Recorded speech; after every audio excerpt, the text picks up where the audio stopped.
बे उन्दै हिन्जावसाया गावनि बिमाखौ नागिरनानै गाबदों।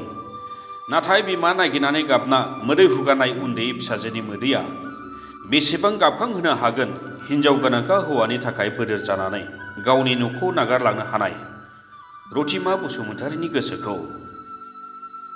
बियो जाबाय रथिमा बसुमतारीनि फिसाय सुनिल बसुमतारी। बिसि खारजानानै दुखुआव मोदै हुगारदों।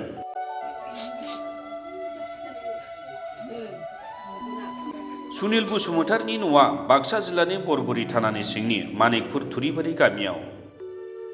सुनिल बसुमतारीया बिसि आरो गावनि गथ'खौ मोजाङै जाहोनायनि सिमां लानानै आसामनि बायहेरायाव खामानि मावहैयो।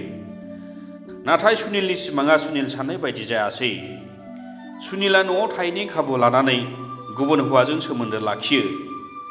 बिसि रथिमाया बेबादिनो थांनाय 9 नभेम्बराव फिसाय आरो फिसाजोखौ गारनानै गुबुन हौवाजों खारो रथिमा बसुमतारीया। उन्दै बैसोनि फिसाजोखौ लानानै जोबोद जेंनायाव गोग्लैनाय सुनिल बसुमतारीया दा बिसि रथिमा बसुमतारीखौ न'आव फैफिननायखौ हास्थायदों। रथिमा बसुमतारीखौ सोरबाफोर नुसनबायदोंब्ला 9840933439 मबाइल नम्बराव कल खालामनानै खिन्थाहरनो खावलायदों दुखुथिया फिसाय सुनिल बसुमतारीया। सुनिबार 9 तारिख रथिमा बसुमतारी सोरजोंबा खारखोमालांनो माने बे हाथायाव थांनो होनना ओंखारलांदोंमोन। बिनिफ्राय फैयाखै। खोनानायाव खोनादों दा माबानि दारागावनि अनसुमा नार्जारिजों दङ होननानै। बिसोरनि न'खरजों माने आं हिनजावनाव सोंहरदोंमोन, अनसुमा नार्जारिनि हिनजावनाव। फोरमायहरदों हिनजावा? दा दङ एसे सानैजों जमा। अनसुमानि हिनजावा फोरमायहरदों? आंबोथ' न'आव गैयामोन। आंबो नै थांनाय बुधबारैसो न'आव मोनफैदों। आं तामिलनाडुआवसो दंमोन। 8 तारिखै आं इनो फैसा सोना हरदोंमोन। बेसेबां सोना हरदों?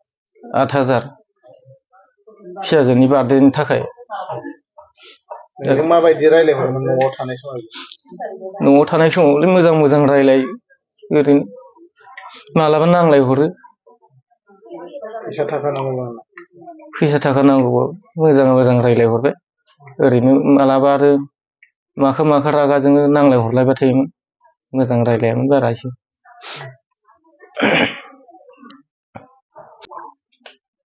दा बुंनो माने गाव आं नागिरा नङा नागिरगासिनोसो न'सिम फैफिननांगौ। आं मुगैया मुजोआबो लागोन दा न'सिम फैबा।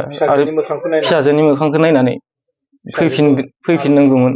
आरो फिसाजोआ आरो बिमा नांगौना। बिमा गारनो हानाय जायाखैना फिसाजोआ। नागिरबाय थायो सानफ्रामबो, गाबबाय थायो। अननानै फैफिननायबा मोजां जागौमोन आरो फिसानि मोखांखौ नायनानै। सोरबाफोर अबावबा नुबाय बायोबा बिसोर सानै मानसिखौ हमनानै दोननानै न'खरसिम आंनि कन्टेक्ट नाम्बारखौ होनो हागोन ना?